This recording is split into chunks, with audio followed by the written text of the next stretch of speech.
komen channel YouTube Guru Official 86. Terima kasih.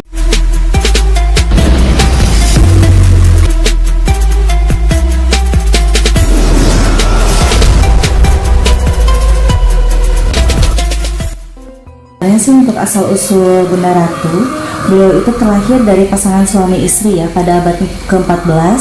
Prabu Siliwangi menikah dengan Ibu Ratu Dewi Naga Selatan. Ibu Ratu Dewi Naga Selatan merupakan beliau itu adalah jin muslim yang memang taat kepada aturan Allah. Dan beliau itu melahirkan 3 putri.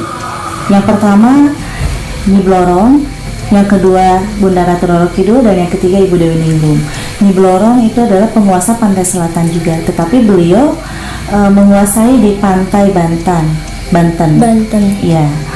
Dan untuk Ibu Ratu Roro Kidul itu seluruh pantai selatan memang dikuasai oleh Ibu Ratu Roro Kidul. Untuk Ibu Dewi Nimas Dewi Ningrum, beliau adalah yang suka menjaga padi dan tumbuhan-tumbuhan. Jadi istimewanya ketiga putrinya itu memiliki kemampuan masing-masing dan kelebihan masing-masing. Prabu Siliwangi dulu sebelum menikah dengan Nyimas Subanglarang dan sebelum menikah dengan Nyimas Kentring Manik, di usia 19 tahun itu menikah dulu dengan Ibu Ratu Dewi Naga Selatan. Karena memang tidak ada dalil yang melarang untuk manusia menikahi jin ya, karena di dalam keterangan surat Al-Jin juga tertulis, jika tidak ada manusia yang cocok di dalam hati, boleh menikah dengan jin asalkan sesama muslim. Begitu. Karena begini, kalau di mana manusia itu menikah dengan jin muslim, setelah melakukan kewajiban batin, bisa wujud dalam 1 tahun tuh hanya 3 kali wujud di alam manusia untuk Ibu Ratu Dewi Naga Selatan atau jin muslim lainnya. Jadi di saat beliau hamil, di saat beliau melahirkan pun juga wujud di alam manusia. Tetapi setelah habis masanya, beliau sirna. Iya, tetapi untuk anak-anaknya karena ada darah manusia itu akan wujud menjadi manusia seutuhnya. Tetapi ada titisan dari jin muslim. Kebanyakan seorang melihat sosoknya Ibunda Ratu Roro Kidul itu sebagai penguasa pantai selatan yang bisa memberikan harta dan juga yang bisa mencelakakan siapa aja yang datang ke pantai selatan. Padahal semua itu salah besar.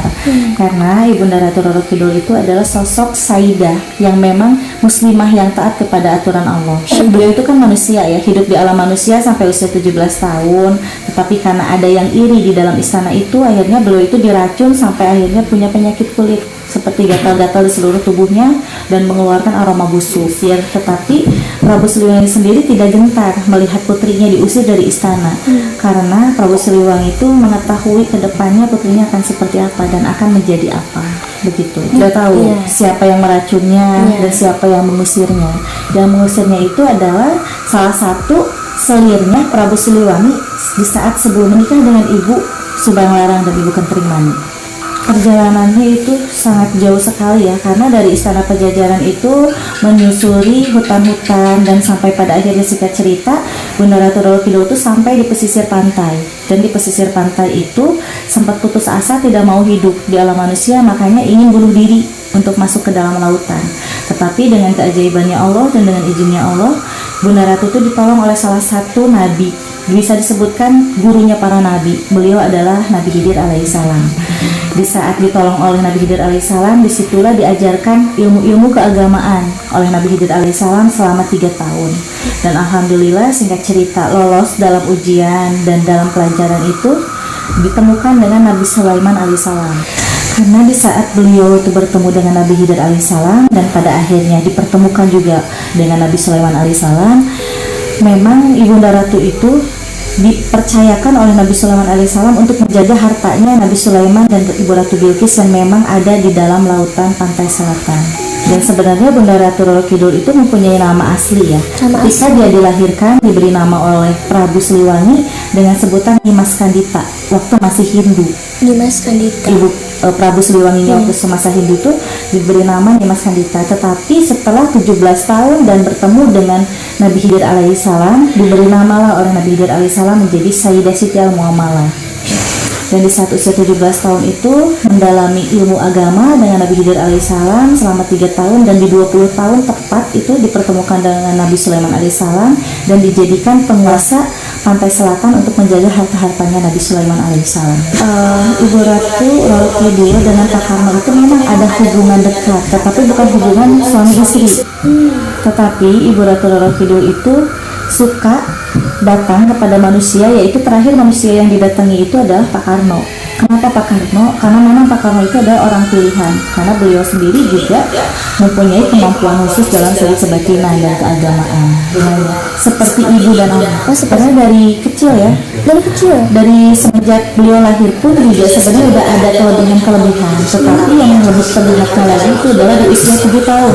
Di usia 7 tahun itu udah sering sekali berkomunikasi dengan makhluk jin, dengan para leluhur. Kalau menurut pandangan Islam itu jelas hukumnya musyrik ya, karena meminta selain kepada Allah itu adalah musyrik. Dan untuk Ibu Ratu sendiri sebenarnya hanya cukup tahu aja banyak orang yang meminta kepadanya, padahal bukan kepadanya.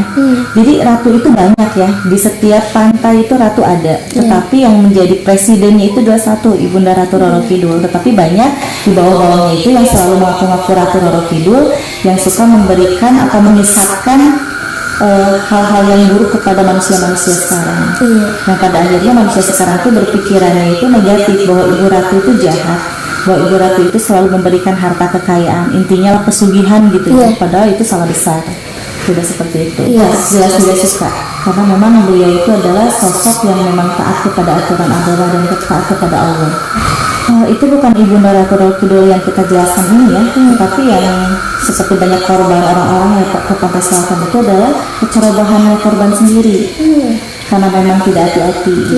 Karena sebenarnya Ibu Ratu itu tidak pernah memakan korban satupun, karena beliau itu adalah sosok orang yang benar-benar Islami dan berpakaian pun juga selalu tertutup. Karena dulu beliau juga semasa hidupnya itu tidak pernah menikah karena menjaga kesuciannya. Karena kan di pantai selatan itu banyak sekali juga makhluk-makhluk gaibnya gitu. Jadi banyak makhluk gaibnya yang merupakan itu adalah makhluk jin kafir yang ingin memanfaatkan namanya Ibunda Ratu menjadi jelek begitu. Jadi untuk semua masyarakat yang memang mengenal dengan sosoknya Ibunda Ratu Roro Kidul, jangan sampai samar ya, dan jangan sampai salah menilai bahwa Ibunda Ratu Roro Kidul itu adalah sebenarnya sosok yang benar-benar muslimah. Dan dengan gelar Sayyidah Siti Al-Muamalah itu nama aslinya karena beliau itu dipercaya oleh para nabi, salah satunya oleh Nabi Sulaiman alaihissalam untuk menjaga hartanya di dasar lautan pantai selatan. Dan seperti banyak sekali yang mengaku-ngaku Nyi Roro Kidul yang ada di pantai selatan yang suka memberikan harta itu adalah jin kafir yang ingin menyesatkan manusia. Jadi alangkah lebih baiknya untuk semua manusia jangan pernah meminta kepada yang lain selain kepada Allah Subhanahu wa Ta'ala. Begitu.